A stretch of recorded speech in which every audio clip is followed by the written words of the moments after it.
उनका annual health checkup होता है और वो रिपोर्ट लेके हमारे पास आते हैं। बहुत बार ऐसे होता है कि उनकी फास्टिंग की शुगर नॉर्मल रेंज से बढ़ी हुई दिखती है, या फिर ऐसे होता है कि फास्टिंग की शुगर नॉर्मल होती है और खाने के बाद की उनकी शुगर बढ़ी हुई दिखती है। तो वो पहले तो उनके रेगुलर डॉक्टर के पास जाते हैं और उनको रिपोर्ट दिखाते हैं। तो उनको उनके डॉक्टर बताते हैं कि ये डायबिटीज नहीं है, आपको डायबिटीज नहीं है। फिर भी वो लोग क्या देखते हैं कि मेरी फास्टिंग की जो शुगर है, लैब का रिपोर्ट बता रहा है कि नॉर्मल रेंज अप टू 100 है और मेरी 118 दिखा रही है।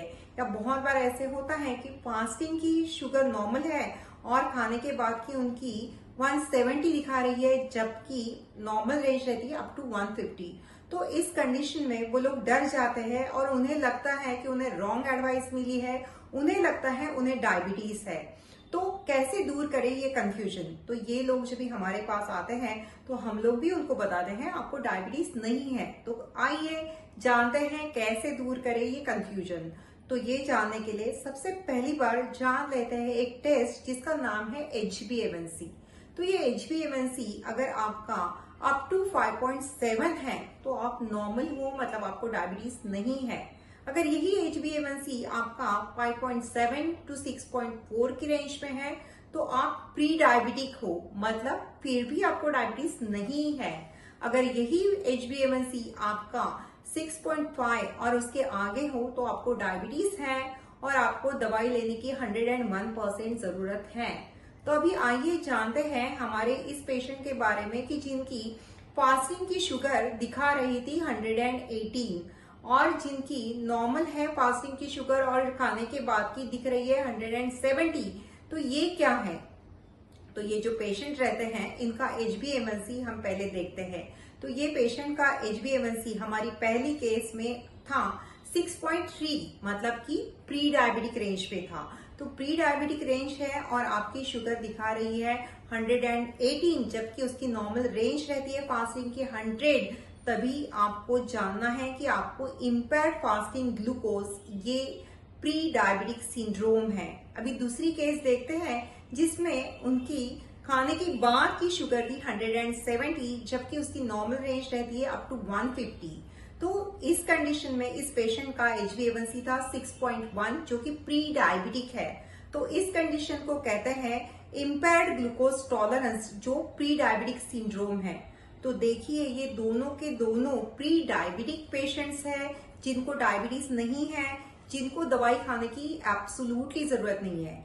लेकिन जो पेशेंट प्री डायबिटिक रेंज में आते हैं उनको हार्ट डिसीज के चांसेस नॉर्मल लोगों से कई गुना ज्यादा बढ़ जाते हैं। ये प्री डायबिटिक पेशेंट्स है वो आगे जाके जो गलत फूड हैबिट्स और गलत लाइफस्टाइल चल रही है उसकी वजह से वो प्री डायबिटिक है।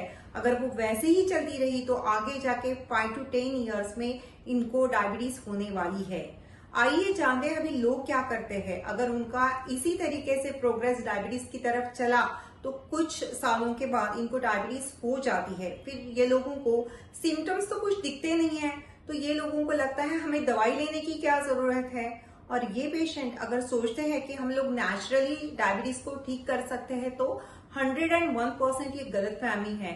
अगर आपको डायबिटीज है तो आपको दवाई लेनी ही पड़ेगी, आप उसको नेचुरली कभी भी ठीक नहीं कर सकोगे।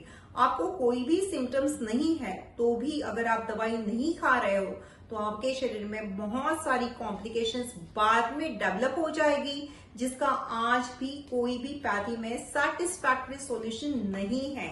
तो इसके लिए अगर आपको डायबिटीज है तो आपको पक्का मेडिसिन खानी ही है। लेकिन जैसे अभी हमने थोड़ा सा देखा कि प्री डायबिटिक रेंज में अगर पेशेंट है तो उनको उनके डॉक्टर को मिलके राइट फूड हैबिट्स क्या है, कैसे खाना खाना चाहिए जो आप पूरी जिंदगी भर फॉलो कर सके, राइट लाइफस्टाइल क्या है वो समझ के लाइफस्टाइल अगर मॉडिफिकेशन करेंगे तो प्री डायबिटिक पेशेंट्स पक्का यू टर्न लेके नॉर्मल रेंज में आ जाएंगे। तो आइए इसी तरीके से वीडियोस जानने के लिए हमारे चैनल को लाइक, शेयर और सब्सक्राइब कीजिए। Live Ayurveda, learn Ayurveda.